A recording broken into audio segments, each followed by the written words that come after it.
পল্লবীর শিশু রামিসা ধর্ষণ ও হত্যা মামলার পেপার বুক প্রস্তুত। হাইকোর্টে শুনানি যে কোনো দিন।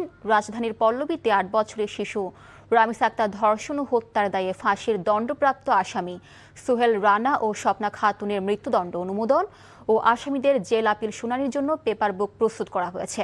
এখন যে কোনো দিন হাইকোর্টের বিশেষ বেঞ্চে এই মামলার শুনানি শুরু হবে। ইতিমধ্যে বিজি প্রেস থেকে পেপার বুক প্রস্তুত হয়ে সুপ্রিম কোর্টে এসেছে। এখন যাচাই বাছাইয়ের কাজ চলছে। এর আগে গত ৯ জুন রাজধানীর পল্লবীতে ৮ বছরের শিশু রামিসা ধর্ষণ ও হত্যার দায়ে ফাঁসির দণ্ডপ্রাপ্ত আসামি সোহেল রানা ও স্বপ্না খাতুনের মৃত্যুদণ্ড অনুমোদনের নথি হাইকোর্টে আসে। গত ৭ জুন রামিসা আক্তার ধর্ষণ ও হত্যার দায়ে আসামি সোহেল রানা ও স্বপ্না খাতুনকে মৃত্যুদণ্ড দেন ঢাকা মহানগর শিশু সহিংসতা দমন ট্রাইব্যুনালের বিচারক মাসরুর সালেকিন।